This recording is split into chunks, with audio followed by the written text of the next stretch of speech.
Hi there and welcome to another video. Now the building you can see behind me was once known as the Snake Inn, but sadly it closed about 5 or 6 years ago, and now I think it's some private, possibly self-catering accommodation. It does have a website. But years ago when you were walking in this area, this was a great place to call at. You could have a warm, you could have a couple of pints, and it really warmed you up, it really broke your day up. But sadly, we are losing a lot of pubs, and this was lost, like I say, about 5 or 6 years ago. But I tend to still park my car here, just below the pub. I feel it's safe enough area to park, and it gives me great access to the north edge of Kinder and also to Bleaklow. And it is Bleaklow where we're heading today. I've actually parked my car here because this is where I want to end up tomorrow. The area we're going to explore today is the Alport Valley. Going to follow the river up there. There isn't a proper path, so it might be quite hard going. We'll have to see. But it has got some fantastic waterfalls. The only problem, you can't park down at Alport Bridge. That's why I've parked up here. So the first bit of walking is about 1.5 miles on a path down the left hand side, and that should get me to Alport Bridge. What I'm going to do, I'm going to find a quiet spot just off the path, and I'll get a map out and I can show you how I've planned this route, the route we're going to take and where I intend camping. That is probably the best way to go about it, give you a proper picture. So I'll see you in about 5 minutes and try and explain in a bit more detail where we're heading. See you in a little bit.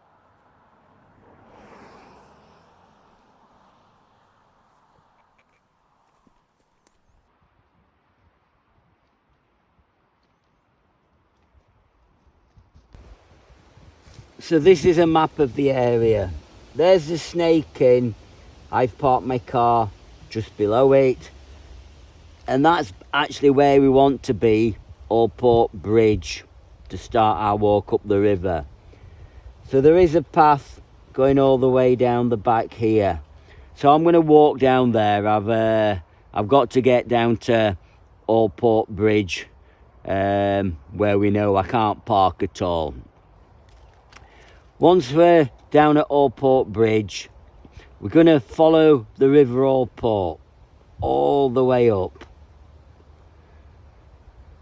It's a beautiful river, and there is some beautiful waterfalls on it. So probably going up 2 or 3 miles, something like that. And then I don't know for sure, but I'm going to camp in this area up here. I've not fully decided where yet. There is, if I can see it, there is a big waterfall up here, so I might camp near there. But we'll decide that when we're in this area. And then tomorrow, I basically want to make my way back over to the Snake Inn. So I'll have a very steep climb up here, just a matter of a compass bearing, and straight across the open moorland, and that'll get us back. Well, that's it. We're going to head to Oyster Cabin. We're going to aim at Oyster Cabin, and there's then a pleasant footpath take us back to the Snake Inn. So that sort of covers the area we walk in. So the first thing we've got to do is get down to Alport Bridge, and we'll start the walk for proper down there.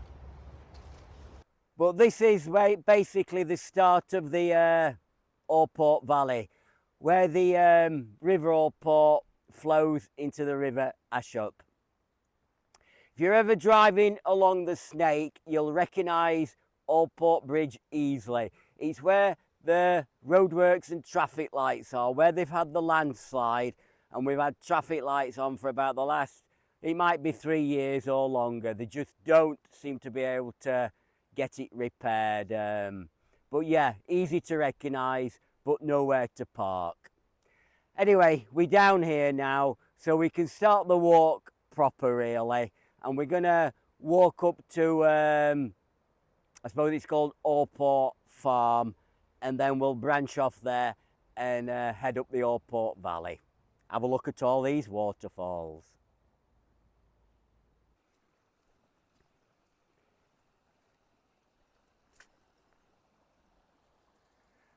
Finally, alongside the River Alport. Looks beautiful in the sun, doesn't it?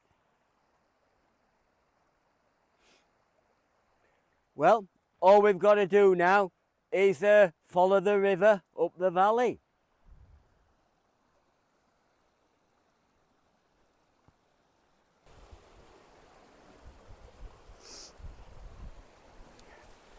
Not much of a path really, so going to take it on these narrow little ledges.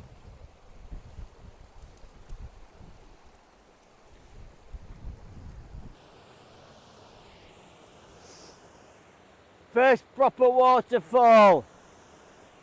Just got to make sure I don't fall in.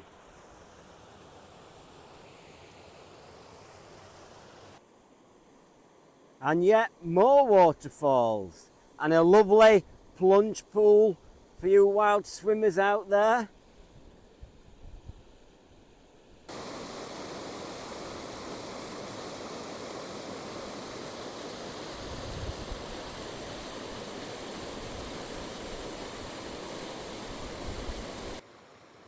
Certainly plenty of water flowing down, and that's one of many unnamed tributaries joining the Alport.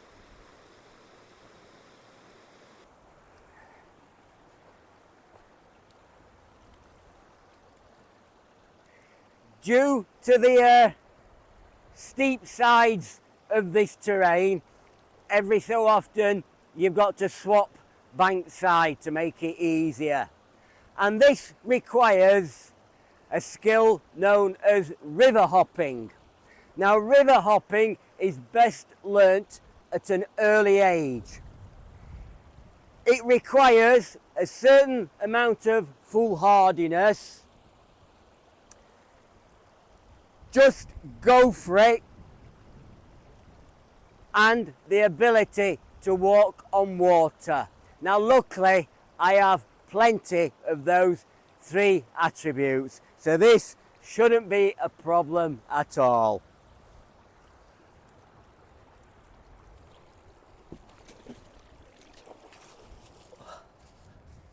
See, no problem at all.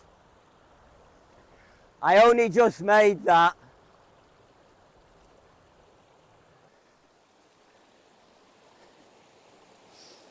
Here we go again.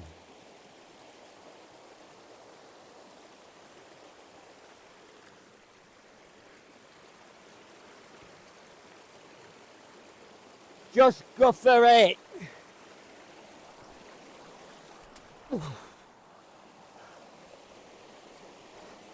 I'm getting better, getting better.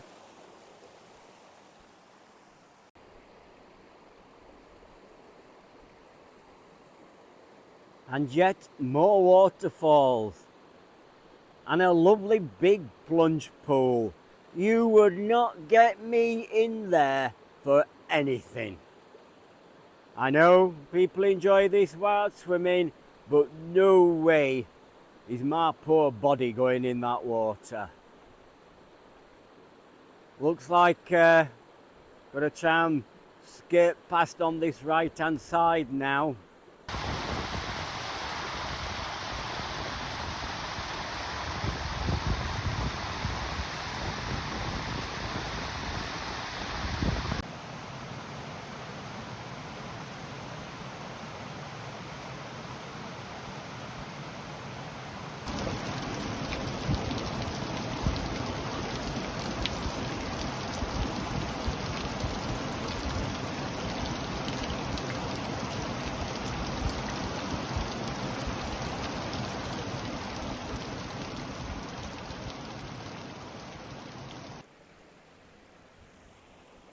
quite hard going, this top bit.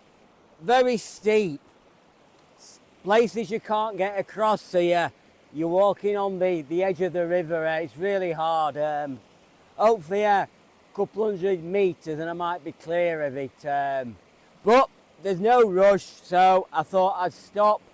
A plentiful supply of water. I might as well have a cup of coffee now rather than collect it later on. It's going to do me a lot more good at the moment. And then hopefully we'll go and find some big waterfalls.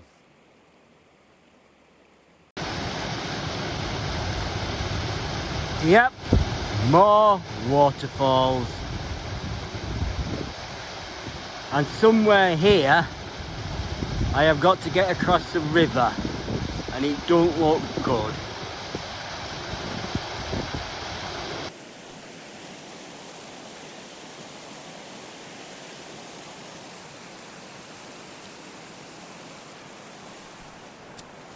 Yeah, nothing to it, nothing to it.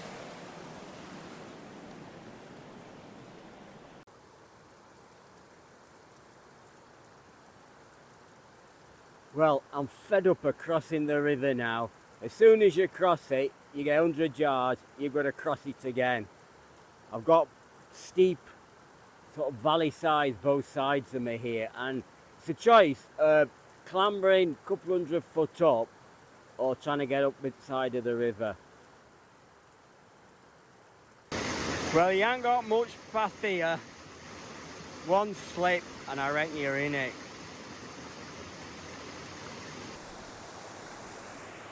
You possibly can have enough waterfalls in one walk.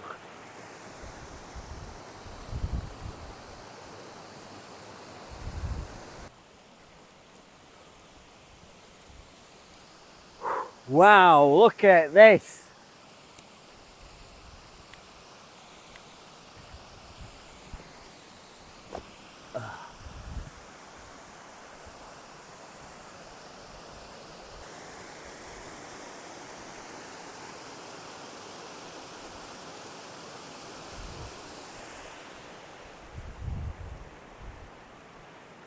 So this is our last waterfall for today. Save the biggest to the last. And it certainly is, and isn't it impressive? There are probably a couple more waterfalls further on, but I've had enough today. I don't want to go any further. You can go probably about another quarter of a mile, something like that. And there are some more waterfalls, I understand, looking at the map. But I think this is the biggest one on Alport. It's one impressive sight as well.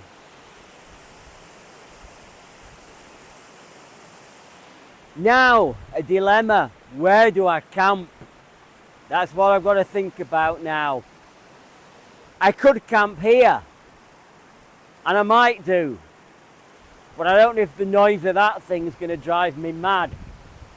But looking at all the other places, you have got the noise of the water rushing down, so I don't know. I'm thirsty, so I might have another drink, and then I'm going to camp within 400 yards of here somewhere. I'm not sure yet. There was like little like sheep, ancient type of little shelter. It's just some brickwork that I got a nice flat pitch, so that's a possibility. But I'll decide. I don't know yet. I'm just going to stay here a bit, take a few photographs, and just take in the wonderful area this is like. I don't think that many people get up here. There's no rubbish and there's no signs of people or anything. So yeah, a little gem, a little gem.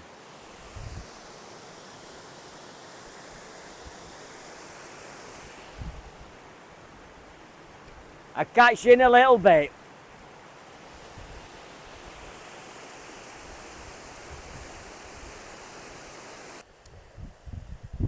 Well, I didn't camp up at the waterfall. It just seemed a bit too noisy. So I found this old sheepfold, a bit of level ground next to the river, and I thought, yeah, this seems a nice spot. Got plentiful supply of water, a bit of shelter. That tributary coming in there, that is Nether Red Dale, I believe. So yep, it's a lovely little spot it is, a bit of shelter and well hidden away. And then tomorrow morning, actually, first thing after breakfast, we've got to climb straight up there, part of our journey back. But we'll have had our porridge by then, so it won't be a problem.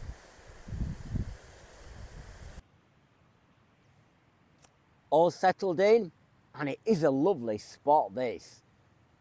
You feel so isolated in a way. I don't feel there's anybody near me for miles, but yeah, it is a nice spot. I wouldn't like to be here in summer. I reckon you get eaten alive, but yeah, this time of year, it's just lovely, just lovely. So I'm looking forward to having my main meal soon. Now on trips like this, I think the effort goes into the hiking up, the filming, taking pictures, that side of it. So the food becomes a bit secondary. It's an essential, but I want it to be easy. So on trips like this, and also to cut down on weight, I started bringing dehydrated meals. They are so easy. I've not given up cooking, and I'll probably will be cooking on my next video, something nearer to home. But when there's quite a bit of hiking involved, I don't want to be messing with food. I don't want to be carrying it, and I don't want to have to cook it all when I get here. So I've gone for dehydrated meals again. I've gone for something to eat, basically, because they're the only ones that do the big packs. I did look at some others, but they were just standard size packs, and I'm afraid they do not fill me up. This is a chicken tikka with rice, main meal, big pack, and I have a feeling that will fill me up. And for a sweet, I like a sweet taste afterwards. That's just custard apple crunch. Something to eat again. I don't think it'd be fantastic, but it's a sweet taste in your mouth. So it makes it easier. The effort goes into the walking and the filming.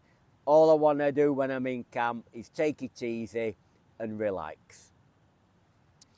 So I'll get on, I'll have my tea, and I'll come back to you when all cleared up and I'm in the tent. See you in a little bit.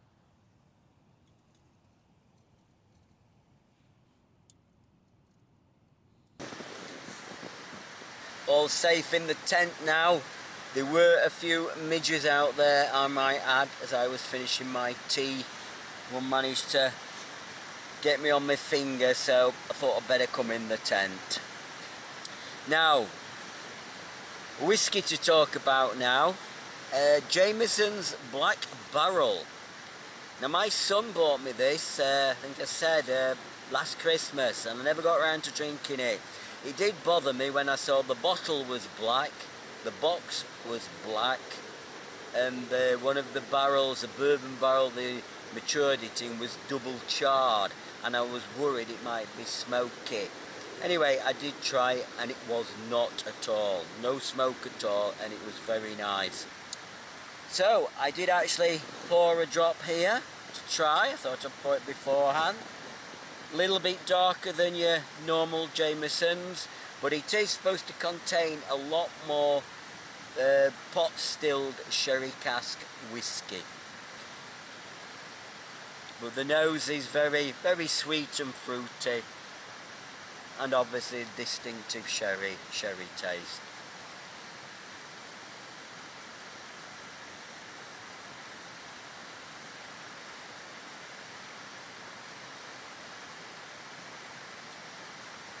And that is very nice taste, yeah. And there you can taste, I think this is due to the double charring of the bourbon cask. There's like toffee, fudge butterscotch. There's those flavours, those tastes coming through, obviously with sherry in the background.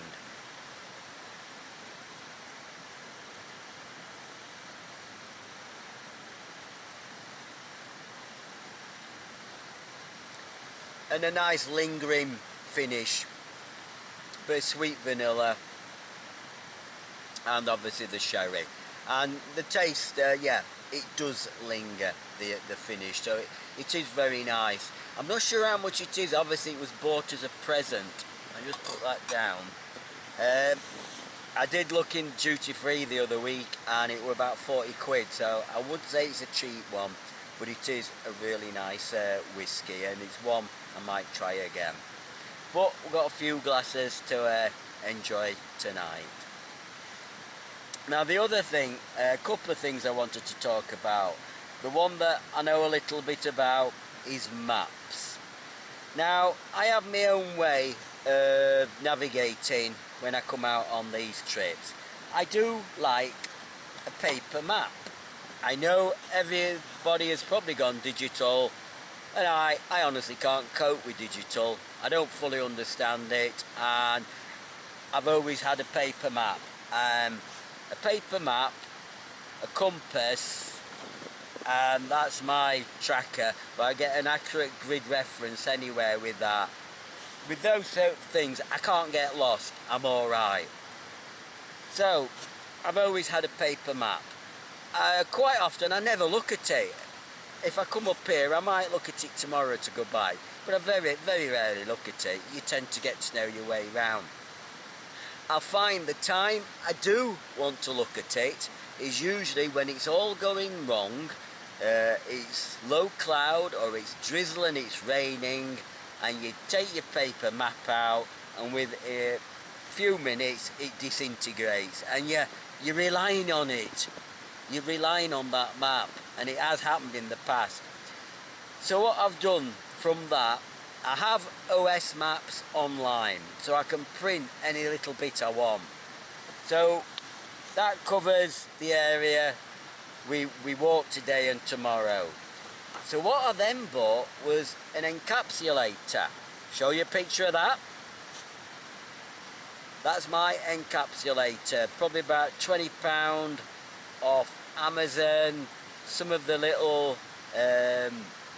plastic envelopes for £5, and then what I do, so I've printed off the piece of map I want for the trip. I then encapsulate it.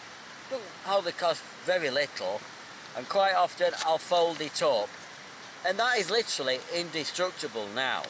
I might only use it for this trip and it does seem a waste, but I have got a paper map that I can take out in the rain. It's pretty indestructible and it weighs nothing. So that is what I use for maps. And like tomorrow, going back across an open moorland, we'll take a we'll take a compass bearing, and I'll walk roughly in that direction.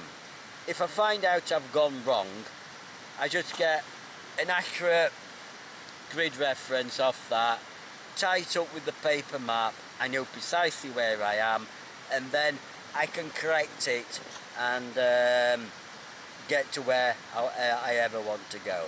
I ain't good with digital stuff. I was replying to my wife earlier with this. Oh God, it weren't half hard work, but it's what you have to use in some situations. So that covers maps. All we've got to talk about now is social media. We might have to charge me glass before we start on that.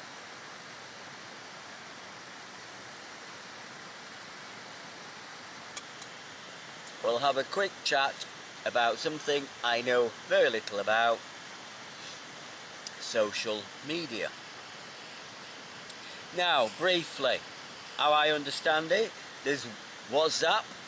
I'm in about 3 or 4 WhatsApp groups. They basically, the lads I work with, and we use it as a way of contact to arrange drinking days out. And they're just groups, aren't they? So that's WhatsApp. My wife occasionally creates them. Say 6 of us are going away on a holiday, and then you can all message each other. There is then Facebook.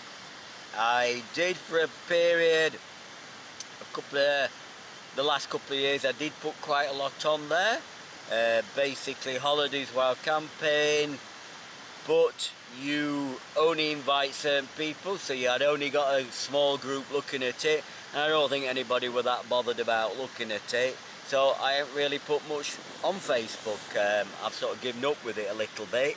I did get a lot of friend requests, but I classed it as a group for just close friends or family, and I felt a bit bad, but I didn't accept lots of friend requests, but it was just more of a little private group.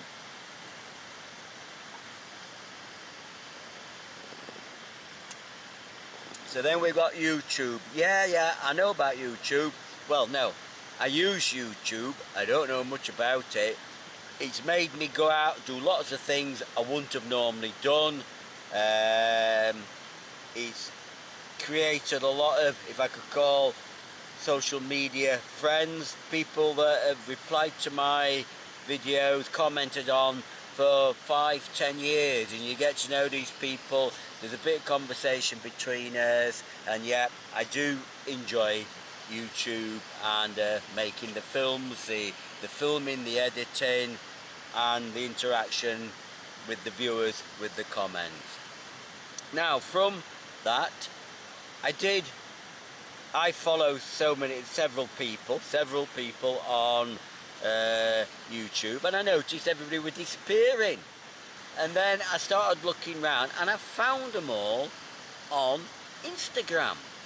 Now, nobody told me about Instagram, but I thought, well, everybody seems to be putting on Instagram, so I thought I'll join, which you have to do. And I could then see the people I used to look at on YouTube. You could see that they were well, and they were fine, and they were out there camping, and they were putting their photographs on, etc. Yeah, everybody gets fed up with YouTube or whatever, and I can quite understand for people moving to a different platform. But I can see the plus side of Instagram. Apart from you can just quickly go out for a day's walking, click, photograph on, people know what you're doing, they can share your experiences, and that is great. And I suppose the fact that once you are following somebody, you can communicate with them, if I could say, privately, and that is good as well. So yeah, I can definitely see the pluses of Instagram, and I'm happy to be on there. But whether I actually put much on, I don't know.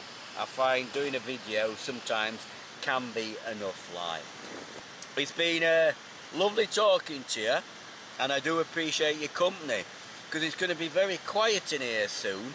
Once I've finished chatting to everybody out there, I've no chance with my phone. No chance. There's nothing at all. So I brought a radio.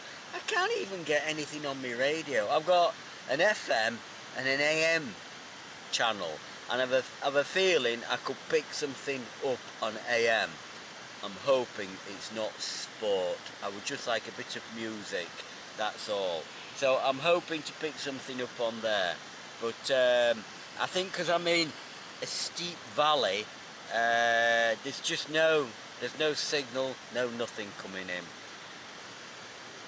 And also, on top of that, I've run out of whiskey. This is the last little drop. I only brought so much, like, sensible drinker and all that.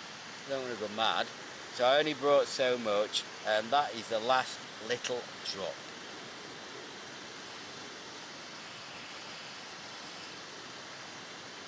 And that was so nice. I'll see you all in the morning. It's great to share my evening with you. And I look forward to seeing you in the morning, and with a full day ahead, with a nice breakfast and then a big hill to climb. Looking forward to it. Night then, see you in the morning. Good morning there. A nice dry morning, just what you need. Then you can have your breakfast outside. Just got the kettle on. So I'm having porridge for breakfast, but I like trying a few of these dehydrated meals. So there was something to eat. They did a porridge and I thought I'll order that, and if it's not big enough I'll boost it with a bit of normal sort of porridge. And at the same time I saw Expedition Foods. They did a porridge with strawberries. So I thought, oh go on, I'll order that as well. Sort of compare them. And when they came, I could see this one was an awful lot fatter. It was a 1,000 kilocalorie pack, so it was the larger pack, but it feels massive. So anyway, that's what I'm going to try for breakfast. See how we go on with it. Very, very easy, and I'm going to need it because we've got a big hill to climb behind me, so I need something good inside me.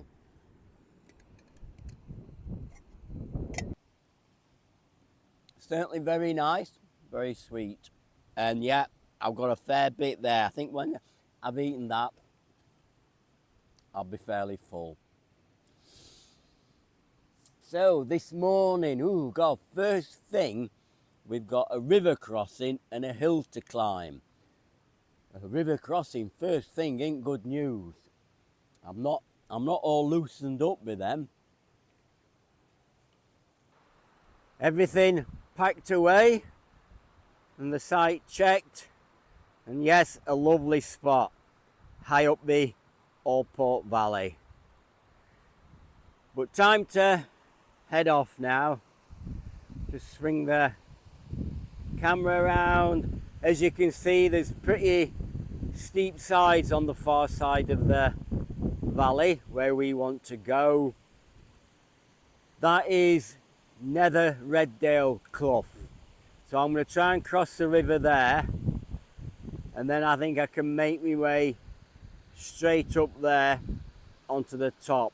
It's going to be a bit of a climb, about 300 foot, literally straight up. Anyway, it'll wake me up if nothing else. Let's go and have a look at this river.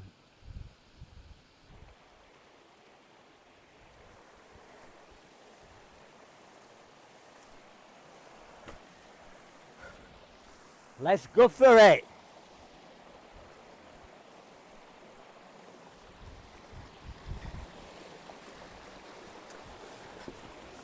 Whoa.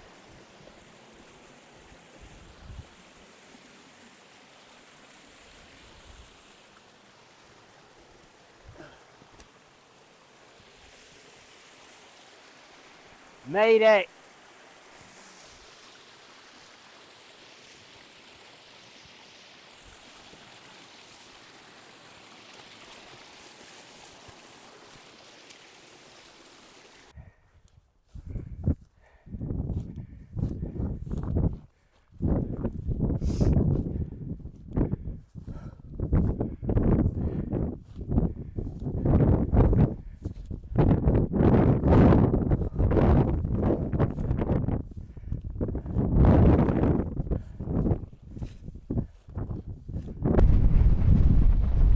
That's where we were yesterday. Just behind that hill is the big waterfall.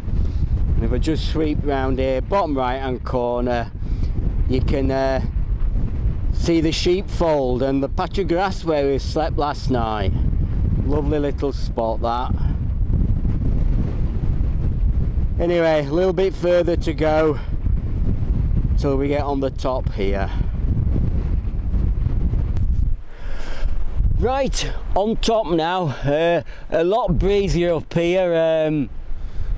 Surprised me how windy it was. So from here we're going to head across the open moorland for about a mile, and it should get me to Oyster Cabin, sort of an old shooting cabin come bothy, top of Oyster Clough. I probably ain't going to film anything. I'm just going to get my head down, walk straight across. I've got a bearing. It's basically just head south 180 degrees, so I'm just gonna try and keep in a straight line, and hopefully I should hit Oyster Cabin in it's heavy moorland, so let's say an hour, but we'll see how we go. So yeah, I'll see you at the cabin. Always good when you've navigated over a featureless moor, you come round a bend and there's your destination ahead of you. So that is Oyster Cabin, old shooting cabin. Just have a look inside them.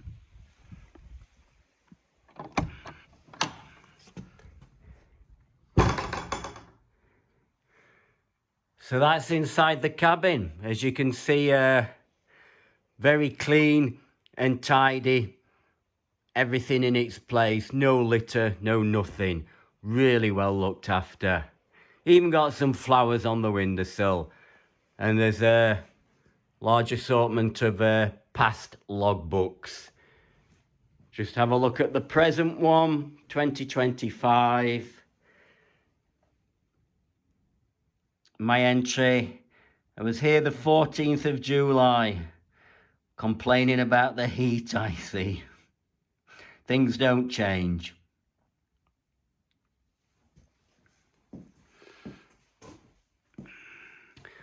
But yep, if you were caught out in a storm, nice refuge.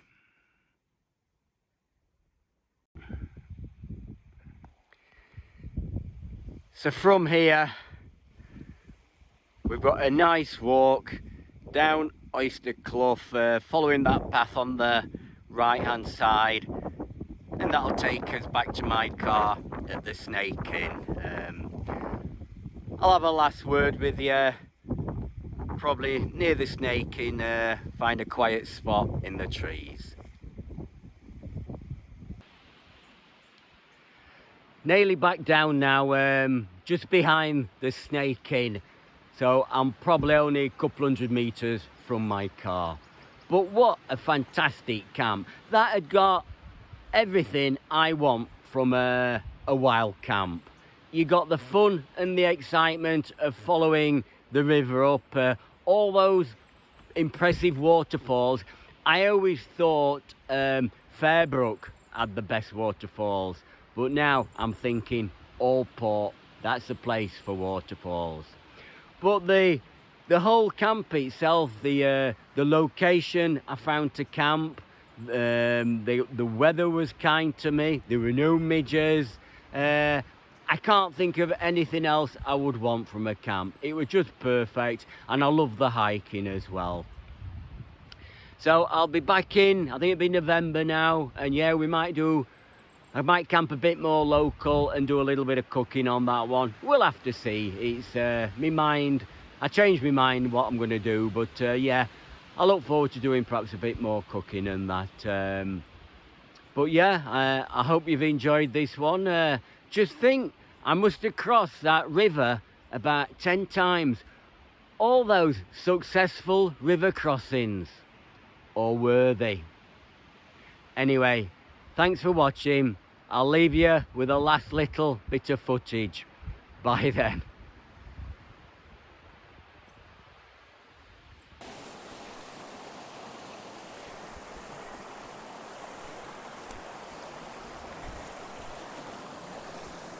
Wish me luck.